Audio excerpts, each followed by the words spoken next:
Voice of Israna में आपका स्वागत है। आज हम आपको दिखाने जा रहे हैं पत्रकारिता जगत की खबर।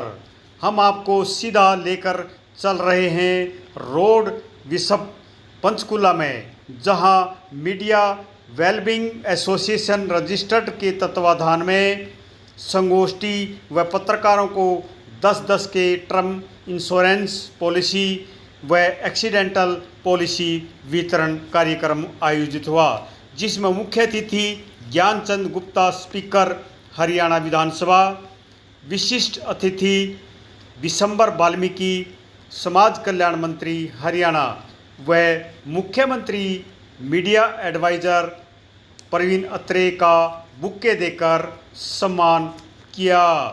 कार्यक्रम का शुभारंभ दीप प्रज्वलित कर किया। इस अवसर पर मुख्य अतिथियों द्वारा पत्रकारों को इंश्योरेंस पॉलिसी वितरण की गई। इस अवसर पर मुख्य अतिथियों ने क्या कहा, सुनिए। मीडिया कवरेज के लिए पता नहीं कैसे कैसे दुर्गम स्थानों पर जाते हैं, वहां दंगे फसाद भी होते हैं, मीडिया कर्मियों को चोट भी लग जाती है, कुछ जगह कुछ की मृत्यु भी हो जाती है। तो इससे जो संस्था है, चंद्रशेखर धन्य जी की जो मीडिया वेलबींग एसोसिएशन जो इस तरह के ये कार्यक्रम कर रही है, 10 लाख तक का बीमा और भी सुविधाएं, मुझे लगता है मैं चंद्रशेखर धन्य जी आपकी पूरी एसोसिएशन को बहुत बहुत इसके लिए बधाई देता हूं और शुभकामनाएं देता हूं। भविष्य में आप इसको और अच्छा करें और इस संस्था के लिए, जैसा कि काफी बार इस मंच के माध्यम से किडनी ट्रांसप्लांट के या और कोई आप लोग इस तरह का काम कर रहे हैं, तो मैं भी अपना जो डिस्कशनरी ग्रांट मुझे अभी थोड़ा मिला है, तो थोड़े दिन का मंत्री हूं ना, तो ज्यादा दिन का मंत्री होगा तो ज्यादा भी करूंगा, तो मैं ज्यादा तो नहीं 5 लाख रुपए की मैं घोषणा करता हूं। धन्यवाद। बहुत बहुत मीडिया वेलबींग एसोसिएशन, जो के नाम से ही उसके दृष्टिकोण का, उसके लक्ष्य का पता लगता है कि मीडिया वेलबींग एसोसिएशन पत्रकार बंधुओं की सेवा के लिए, सहायता के लिए, मीडिया पत्रकार बंधुओं के दुख सुख में शामिल होने के लिए, उनका दुख दर्द बांटने के लिए एक ऐसी संस्था का गठन भाई धरनी जी ने किया, जिसमें केवल हरियाणा से नहीं, चाहे वो पंजाब है, हिमाचल है, दिल्ली है, नजदीक के क्षेत्रों को भी उन्होंने साथ में जोड़ा है। ठीक ही कहा है कि जो मीडिया लोकतंत्र का चौथा स्तंभ है,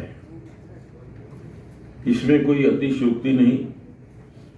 ये एक बार नहीं, बहुत बार ये साबित हो चुका है कि जब भी देश के ऊपर कभी कोई किसी प्रकार से विपत्ति आई है या देश के अंदर लोगों की आवाज को दबाने का प्रयास किया गया है, उस समय हमारे मीडिया के साथियों ने, पत्रकार बंधुओं ने सभी दुख दर्द सहन करते हुए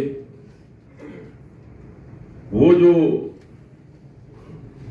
लोगों की आवाज को दबाने का कार्य था, उसका विरोध किया।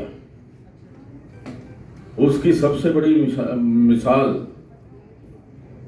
वो इमरजेंसी का पीरियड, आपातकाल की स्थिति। आपातकाल के अंदर जिस प्रकार से देश में इमरजेंसी लगी, बहुत नेताओं को जेलों के अंदर डाल दिया गया और उनमें कई वरिष्ठ पत्रकार भी थे। उस समय मुझे याद है, हालांकि मेरी ज्यादा उम्र तो नहीं थी, लेकिन मेरी रुचि अखबार पढ़ने के अंदर बहुत थी।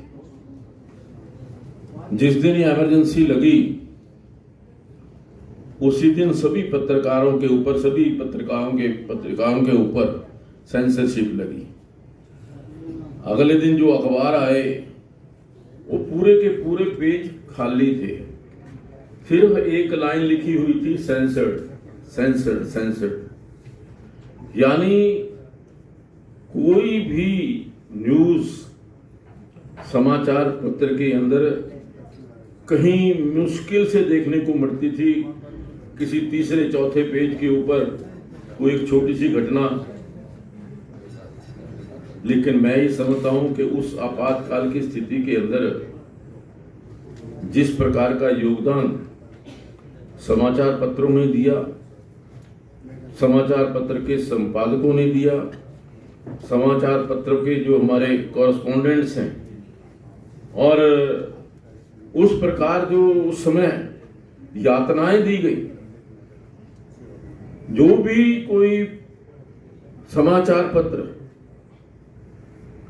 सरकार के इस इमरजेंसी के खिलाफ में आवाज उठाना चाहता था, उन अखबारों के ऊपर भी दमन का चक्कर चला।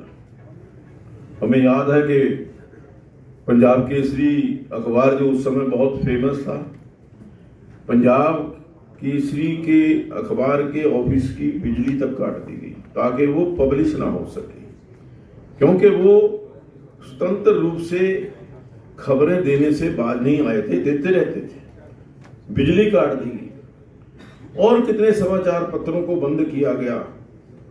लेकिन जिस निर्भीकता के साथ, जिस निडरता के साथ, जिस साहस के साथ हमारे समाचार पत्रों ने, समाचार पत्र के संपादकों ने, जो कॉरेस्पॉन्डेंट्स थे, उन्होंने उन हालात का सामना किया। और मैं समझता हूं कि अगर इमरजेंसी हटने में, इमरजेंसी को समाप्त करने में सबसे बड़ा योगदान पत्रकार साथियों का था, जो जिस प्रकार से निर्भीकता से लोग पत्रों के अंदर जब खबरें आनी शुरू हुई, धीरे धीरे धीरे कुछ कम शुरू हुआ। लेकिन मैं समझता हूं कि पत्रकार,